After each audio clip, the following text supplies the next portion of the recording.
Hey friends, my name's Mina. Welcome to my channel, Mina Reads, and today we're starting a weekend reading vlog. So I am about to go to the mall right now, so let me quickly show you my TBR for the weekend. I'm currently in the middle of 2 of them, and I hope to start the other one. So let me show you everything. Okay, so up first we have Even Though I Knew the End. This is a sapphic, fantasy novella. It's really short. It's only about 100 or so pages, and it's about this detective who is also a warlock, which means that she has sold her soul to the devil kind of in exchange for some sort of deal. So she's sort of ostracized by the magical community, and it's just her and her cute girlfriend Edith against the world. Like I said, I made some progress in it. I think I'm about 52 pages into it, and so far so good. Really liking the writing style. And I'm reading this. I'm not even going to attempt to pronounce the title, but this is a memoir about a woman who is on her therapy journey essentially, and this is the transcripts between her and her therapist, and I'm about 15 pages into this. And finally we have The Daughter of Dr. Moreau by Sylvia Moreno Garcia, and this book was picked out of my TBR jar for the month, and I'm really excited to read this. So this is a retelling The Island of Dr. Moreau, and I'm really excited to see where Sylvia is going to take this, and yeah, so that's the TBR, and now I'm on my way to the mall. So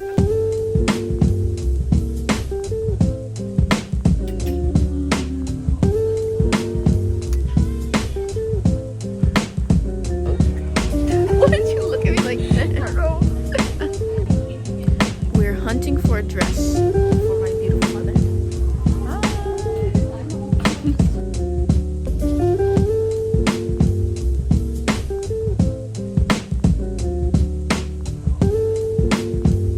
So how do we feel about our shopping trip, ladies?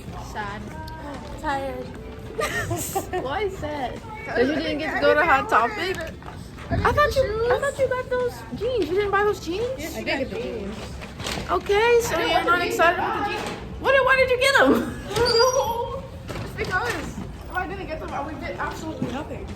That's so sad to go to like a billion stores and get absolutely nothing. We had literally only gone to one other store prior to you getting the jeans at Zara. I know. Okay. I'm pretty happy with what I got. I didn't get the shoes that I wanted, but everything else was cool. The shoes. Poor guy. Hi, I just got back from the mall. I'm trying on this new shirt that I got that's a little risque, but it's very cute. I got it on sale at Zara, and I got a bunch of other stuff at the Zara sale, so I'm going to show you pictures on the screen. But I got this really beautiful satin material green dress. It's so cute. I got this sheer white shirt and this leather skirt, and it was really cute with a bunch of zippers all over it. And then I got this, and this was $6. So yeah, that's what I got from the mall today. And I am about to clean my room, and I'm going to listen to some more of the audiobook of Even Though I Knew the End, and then I will give you a more coherent summary of events for that story, because like I said, I'm 50 pages into it, but I keep being in transition when I am about to film these updates. So once I get myself together, and I'll set up the camera and we can really chat about the book. Bailey, are you going to stay here for the reading update? Yes? Okay. Hi y'all, so I am reading Even Though I Knew the End by C.L. Polk, and this is a historical fantasy novella. So this is about a sapphic protagonist named Helen, and Helen is a detective, private investigator type, and she's also a warlock. And so in this world, warlocks are what they call mages who have made deals with the devil. So she's made a deal to sell her soul to the devil, and it's a whole big thing. So she's kind of been ostracized by the magical community, and so to make ends meet, she's a private investigator. And this is a story of her getting caught up in an investigation that is way above her pay grade, and she's also dealing with some family drama and trauma, and also having a really sweet relationship with her girlfriend Edith. Her and Edith are so sweet, and I love the way that they talk about each other, and I love the way that this story is talking about the queer community in the 1940s and what the Chicago queer scene was like at that time. So it's really interesting, and I'm having a good time with it, and I think I'm going to finish it tonight. I'm gonna hop on FaceTime with Erin, and we're gonna read together. So yeah, that's my plan for the evening, and I'll give you my final thoughts when I finish. I think I should be able to finish tonight because I only have about 50 or so pages left. So yeah, I'm excited to see how this ends up. It's really interesting so far. Good writing, a fun concept. I do really like Helen's relationship with her girlfriend, so I'm having a good time so far.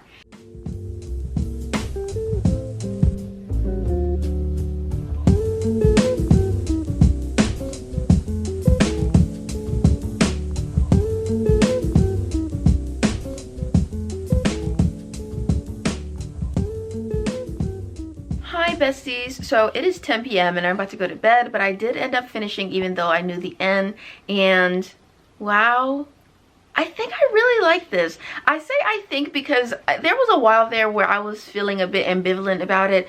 It's a really interesting fantasy story. It really reminds me of A Dead Gin in Cairo by P. Djeli Clark. I think that if you really liked that book, which is about like a female detective who's sapphic and they end up getting embroiled in like this kind of like supernatural conspiracy type thing.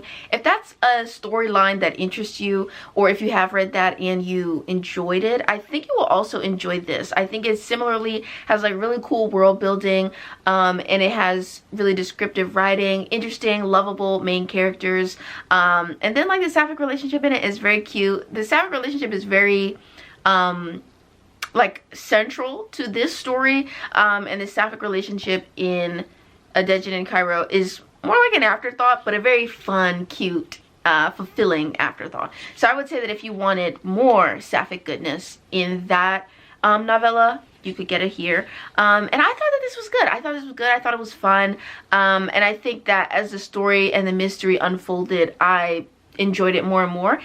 So yeah, I'm pretty pleased with this read, and I won't say too much more than that because I don't want to spoil it, and it is like really short. So I think that if I were to say anything too specific, it would definitely like diminish your enjoyment of the story. But I thought that it was fun. It had angels and demons and, you know, mages and magical secret brotherhoods and things like that. It was very interesting. I really did like it. And it definitely has put CL Polk a little bit higher up on my TBR because she has a few other like fantasy series that I've been hearing about off and on throughout the years in the book community. So I will definitely be checking out some of her other stuff. Hello beautiful, it's Sunday at noon. I just woke up. It is a very gloomy day out today. So I am just so tired and sleepy and I want to be cozy and in bed, but I'm forcing myself to get up. I need to eat something, but I really don't feel like cooking, and my laziness will impede my desire to feed myself. So I'm deciding that I'm just gonna order something for breakfast. So I'm gonna get something from Dunkin' Donuts maybe, and I'm gonna have it delivered. And I am going to start reading some other stuff. Let me pick this up. So I am reading this. I Want to Die, but I Want to Eat Tteokbokki. I think that's how you say it. I could be wrong. But this book, like I may have mentioned in the intro, is about this woman who is starting her journey for therapy. She has depression and she decides to seek out a therapist, and this book is basically transcriptions of her therapy appointments, and kind of the revelations that her and her therapist come to together, basically. I have to say, with the little bit of progress I have made, I'm about 20 or so pages into it, I don't love the writing style of this, and I do feel a little bit alienated by the way that it's written, I guess, but it is really interesting, and I do feel like it's pretty closely mirroring some of my experiences with therapy because I have recently acquired a new therapist, and it's a therapist that is actually working for me, unlike some of my previous attempts at getting therapy. And so I feel like I see a lot of my journey in this, so it's interesting on that level, but I'm not sure if I'm loving the writing of it, so we're gonna see. Like I said, I'm pretty like early into it, and because it is a transcription, I also think that's kind of impacting the flow of the writing for me. So we'll see like how things develop, but yeah, I'm gonna hopefully read this while I have my breakfast, and I'll let you know what's going on and what's popping.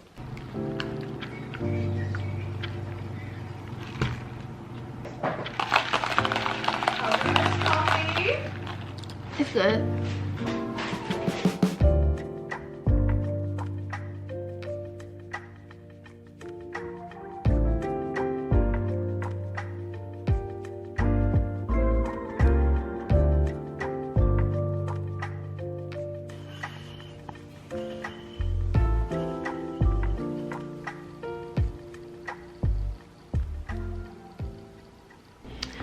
Hello friends, so it is Monday morning and I've decided that I'm going to continue the vlog on until I finish this book.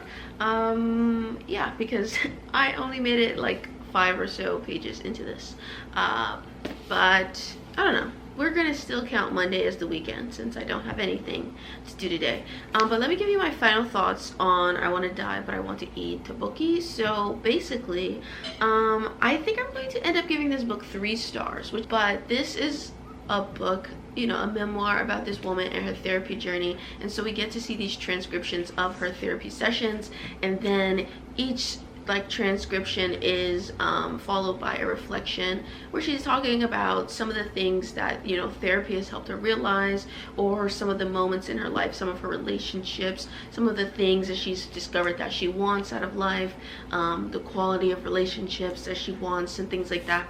And I think that while a lot of that was really interesting, and while I do think that the author was incredibly candid, and I'm sure it was such a cathartic experience writing this book, I do think that in some ways the writing, the prose itself is just really simplistic, and it didn't speak to me just because of like some of the writing choices, and the diction is just not like my favorite, and it's not very strong, like passionate language, which I think is something that I would prefer to see from such an intimate type of book. But it's the author's choice of how to convey her story, so I understand why it's like that, but I would have liked to see a kind of more intense writing style, I guess. I will also say that I didn't love the way that this was structured, actually, because the transcripts of her therapy sessions, they're not very compelling most of the time. I think the most compelling aspects of the story are her reflections, or not story, but of the book, are her reflections afterwards. And I just think that in the sessions, I couldn't help but feel like her therapist did not feel very helpful to me, which I did feel pretty validated in, because there is a reflection from the psychiatrists themselves near the end of the book where they talk about reading the transcripts from like the manuscript of the book and feeling like they could have been of more help to this writer. And so I also felt that. I felt like the therapist was not that great, which was interesting.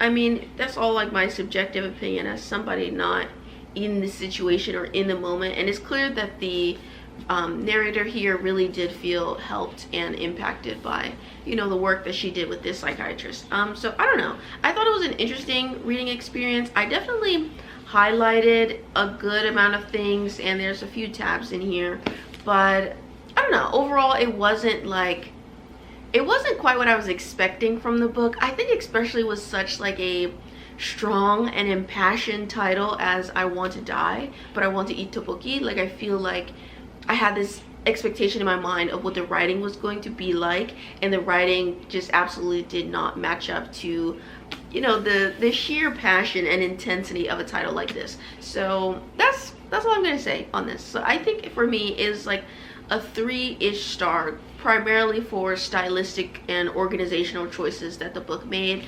And yeah, so now I'm going to be reading The Daughter of Dr. Moreau, and I want to say I maybe read like 10 pages. Yeah, so I've read like the first 10 pages of this, not too far into it, but I'm going to make some coffee and figure out what I'm going to eat for breakfast, and then I will read some of this and I will update you.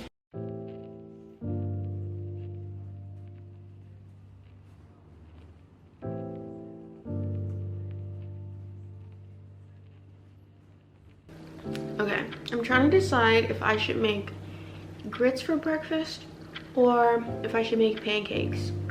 But I think the only pancake mix that I have is pumpkin pancake mix.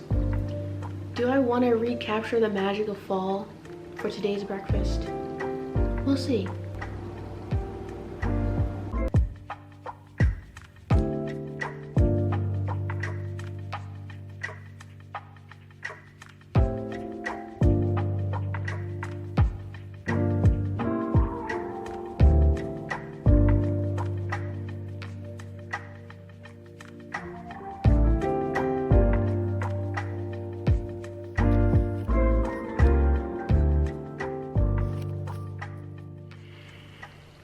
It's literally only 6 p.m. but I already got my scarf on and I'm in the bed and I am dangerously close to a nap.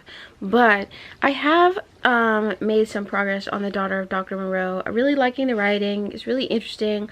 I do have some concerns. I'm only like, I want to say 30 or 40 pages into the book, so it's very early. But the main girl is a girl named Carlotta, who is 14. She's the daughter of Dr. Moreau. And then there is a man named Montgomery, who is the assistant of Dr. Moreau. And Montgomery is 29. And I think that I have heard that there's some type of romantic element to this story. So I'm praying. I'm hoping against hope that there is going to be some absolutely gigantic time jump and, you know, things are going to get a wee bit less criminal. I'm hoping that that vibe happens sometime into the far-flung future where Carlotta is no longer 14 years old. So we'll see. Hello friends. So it is several days since my last update, so this is no longer a weekend reading vlog. It's just a reading vlog with no time constraints. I am sick. I am so sick. I'm better than I was previously, but I'm still terrible and my voice is absolutely trashed right now, so I'm sorry. But let me tell you, I am 50 pages into The Daughter of Dr. Moreau, and I have some thoughts. Not too many of them, but a few. So one, my original prediction that there is going to be a vibe between the guy Montgomery and the daughter Carlotta was accurate. Montgomery is down horrendous for Carlotta. He's really into her. Carlotta doesn't seem to be like as into him as he is into her. I think that her being into him is sort of a byproduct of him just being like the only man that is not her family member that is on the island with her and that she is sharing space with as she like matures. So I think that that's like a part of her slight fascination with him or attraction to him is because he's kind of the only person that she's having these interactions with. But they don't have like a romantic connection yet, but like he is obviously very physically attracted to her and she seems to feel some kind of like draw towards him, but I don't think that it's like fully romantic. I also don't predict that Sylvia Moreno Garcia is going to have them like end up in a relationship at the end of the book, because that's really not like the point or the plot of what's going on. But I just think that it's going to be like a factor. Plot wise, this guy named Eduardo comes. He is the son of the patron of Dr. Moreau who pays for all of Dr. Moreau's experiments with these hybrids, and they are trying to make the hybrids a viable option for labor, essentially slave labor really, because they can no longer use indigenous people for their labor, because this book is set during, I don't know the exact time period that it's set in, so I'm sorry, but it's set during like the Maya revolution, and so the indigenous people are fighting against like the Spaniards and the landholders, and they are no longer, you know, working for them, and so the landowners are in search of a different source of workers, and so now they've turned to like human experimentation to create a worker class that they can control and own, and so that's what's like going on, and it feels very ominous. And so Eduardo is the son of one such landowner that is funding Dr. Moreau's research, and there's kind of a romance brewing between him and Carlotta, because basically funds are kind of running dry and the landowner, he no longer believes in like the viability of the project, so he doesn't want to fund Dr. Moreau's research anymore. And so Dr. Moreau is trying to get his daughter married into the family so he can still have access to their money. But I don't know, like I don't have thoughts whether I'm loving it or disliking it. Like I don't know, I'm in the middle somewhere of I'm fascinated by it. I'm interested in seeing where it's going to go next. And that's about all I can say on that. This is a really long update. So hopefully it was like semi-coherent. And yeah, that's gonna be that.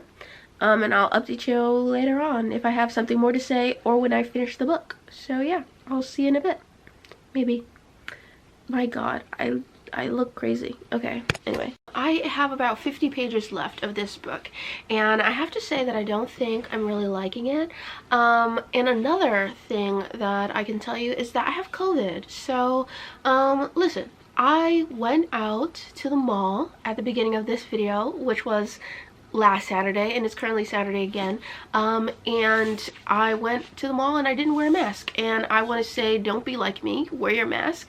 COVID is still out there. It is still a pandemic, like, and I was very lax with my health and the health of others, and I think that it's a good idea to wear a mask if you're going out in public, and I didn't, and I regret it. So wear a mask, be mindful of your own health and the health of your community, and mask up, don't be like me and make a mistake.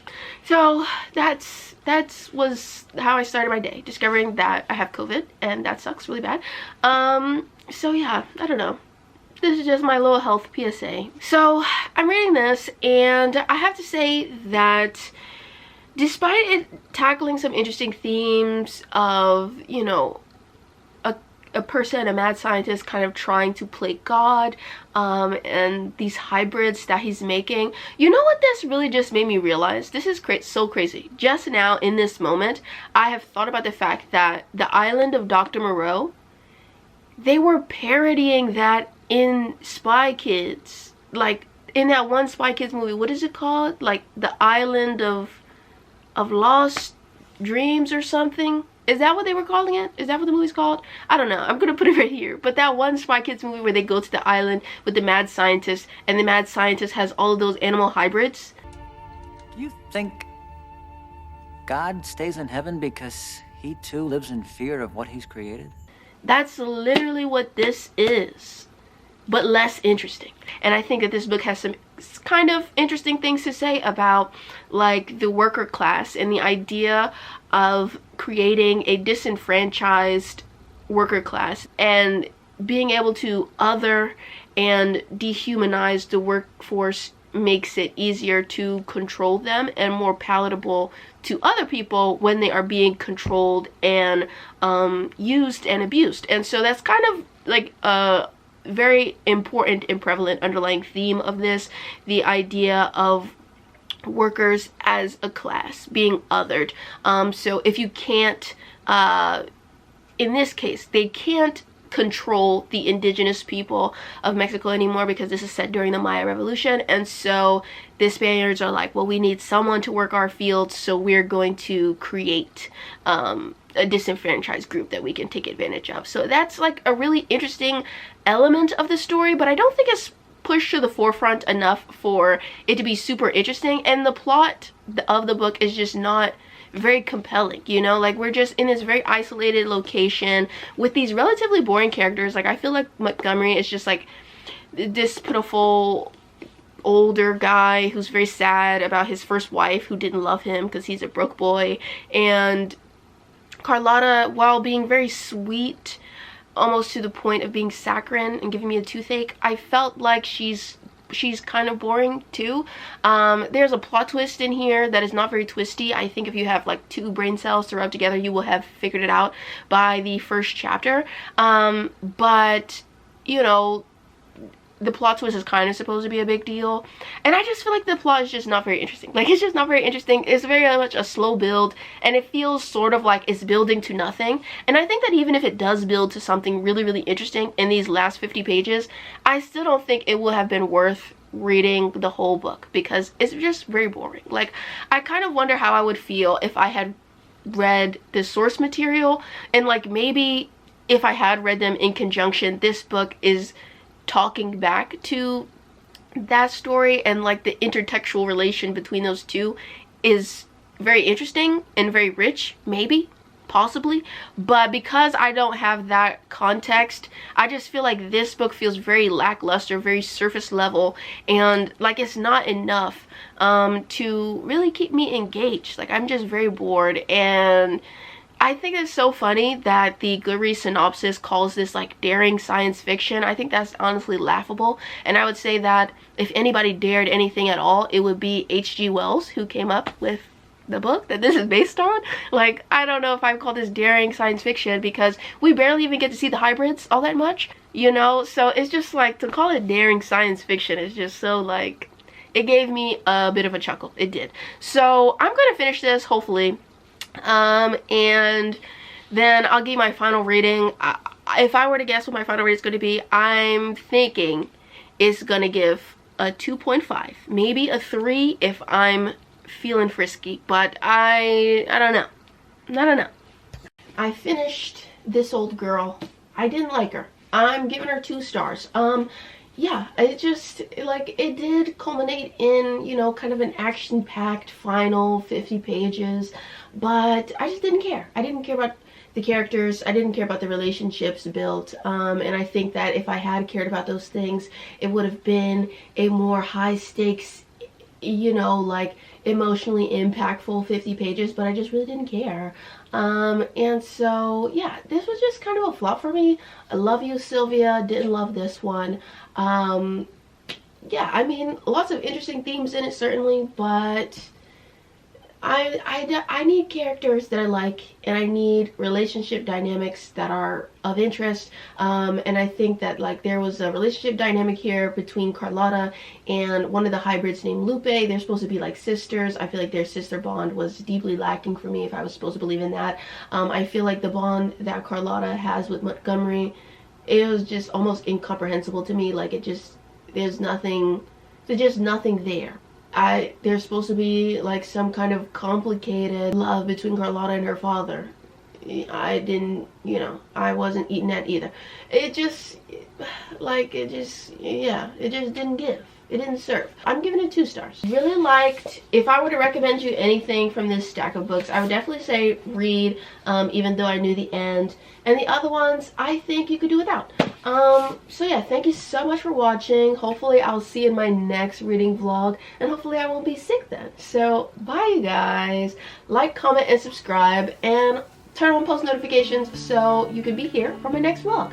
Alright, see you, love you, bye. Mwah.